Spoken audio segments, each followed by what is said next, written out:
Restaurante Arocha es yo siempre digo que es un pequeño sueño familiar que lo pusimos en práctica en el año 2002. Siempre hay un sentimiento especial, ¿no?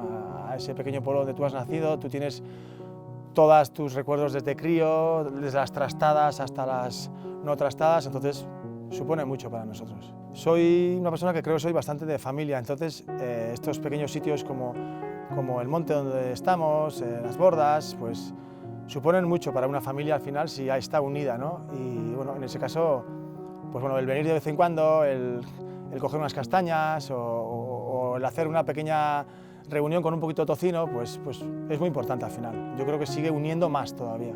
Nunca hemos perdido quizás o no hemos querido perder lo que es la esencia, ¿no? La cocina de nuestras abuelas, de nuestras madres. Vivimos de recuerdos, no sé si es bueno o malo, yo creo que no hay que olvidar tampoco, hay que saber valorar las cosas que han hecho nuestros antepasados y sobre todo pensar cómo llegaron a hacerlas, ¿no? Y bueno, siempre he pensado que la gente de antes también era muy inteligente porque sin tanta tecnología conseguía hacer cosas que era impensable.